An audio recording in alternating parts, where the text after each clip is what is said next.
Welcome to The Explainer. Today, we are digging into an investment case for a company called Microgreens. It's a high-tech urban farm right in the middle of Manila.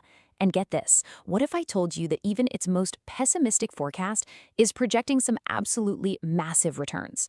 All right, let's break it down. Okay, but before we get into the weeds, there is one thing you absolutely have to keep in mind. And I'm going to bring this up a couple more times. Every single impressive projection, every high growth number we're about to look at is built on what the founders call their pessimistic, super conservative forecast for daily sales. And what are those numbers? We're talking just 80 kilos of microgreens, things like radishes, peas, broccoli. Only 40 kilos of mushrooms, a tiny 12 kilos of nuts, and 100 kilos of baby cucumbers a day. Now, for a mega city of 35 million people with thousands of restaurants and hundreds of supermarkets, it's an incredibly modest target. Seriously, just a handful of supermarkets could buy that entire volume without even blinking. So here's our roadmap for today. We'll start with the big idea behind an urban farm in Manila, then get into the Microgreens business model. After that, we'll look at the finances, explore an investor's options, and finally, weigh the risks and rewards. Okay, so first up, the big idea. Microgreens is a high-tech urban farm, and its location is key. It's set up in Bonifacio Global City, or BGC, which is Manila's most prestigious financial and lifestyle hub. Their specialty is something called vertical farming. It's a really cutting-edge way to grow produce. You stack crops in layers, usually indoors, using things like hydroponics. The result? You get year-round production that doesn't care about the weather or seasons, and maybe the best part, absolutely no soil or pesticides.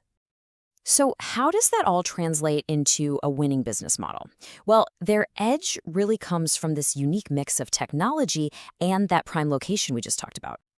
Their competitive advantage is just this powerful combo of factors. That prime BGC location, it means lightning fast, super cheap delivery to high-end clients. They're offering organic quality produce with zero pesticides, and they can supply it 365 days a year. They're also super tech-driven. We're talking a mobile app and AI bots for instant ordering, which is a game changer. And crucially, their produce is delivered the same day it's harvested, and they focus on high-value niche stuff that's pretty hard to find otherwise. All right, now for the part you've been waiting for, the financial projections. Let's look at the numbers. And hey, here's that crucial reminder again for the second time. Every single number you are about to see, all this incredible projected growth, it's all calculated from those super conservative baseline sales figures we started with. Just keep that in the back of your mind. Okay, so look at this. The revenue growth is just explosive. As the farm ramps up from its launch to full capacity, the revenue is projected to leap from about 5 million pesos to an incredible 232 million pesos by 2027. That's just wild.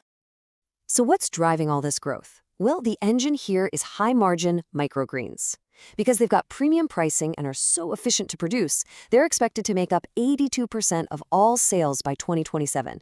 That's the core of the business. And that strategic focus, well, it translates directly to the bottom line. It all leads to a projected net profit of over 94 million pesos in the year 2027 alone. So if you're an investor, how do you get in on this? The project offers two very different paths, and both of them start with a 58 million peso investment. And this table just lays it out perfectly. Path A's is an equity stake. You'd own 25% of the whole company. The potential return is uncapped, coming from dividends and the share value just going up and up. Path B is a straightforward loan. It's secure, offering a fixed 25% annual interest over 2 years. So it's that classic choice, right? High upside potential versus predictable, secure returns. Now, if you're an investor who's really focused on maximum growth, that equity path is pretty hard to ignore. It's projecting a cumulative internal rate of return, or IRR, of a staggering 162.4% over 36 months. But hey, the loan option is nothing to sneeze at either. It gives you a really strong and, more importantly, secured return with its own impressive IRR of 42.9%. That's a solid number. Of course, no investment is a sure thing, so let's take a clear-eyed look at the potential challenges and the plan to get those rewards. The main operational risks seem pretty well thought out. Power outages, which are a real concern in Manila, are handled by backup generators. Competition from cheaper imports? Sure, it's a factor, but Microgreens counters that with its biggest advantage, superior same-day freshness. And as for sales delays, well, that risk is already softened by the very conservative forecasts this whole plan is based on. And there's a clear path to getting your money and your profits out.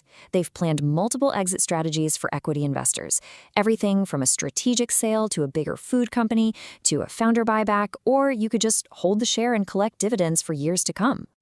So all of this brings us back to the most important question of all. What is the real upside of this whole venture? And for the final time, I really want this to sink in. All of these incredible numbers we just looked at, the explosive revenue, the high profitability, the remarkable investor returns, it's all based on the pessimistic, conservative sales plan, the worst-case scenario. An optimistic scenario could easily just double these volumes, and even that might not be enough to satisfy a megacity like Metro Manila. The potential here is just massive.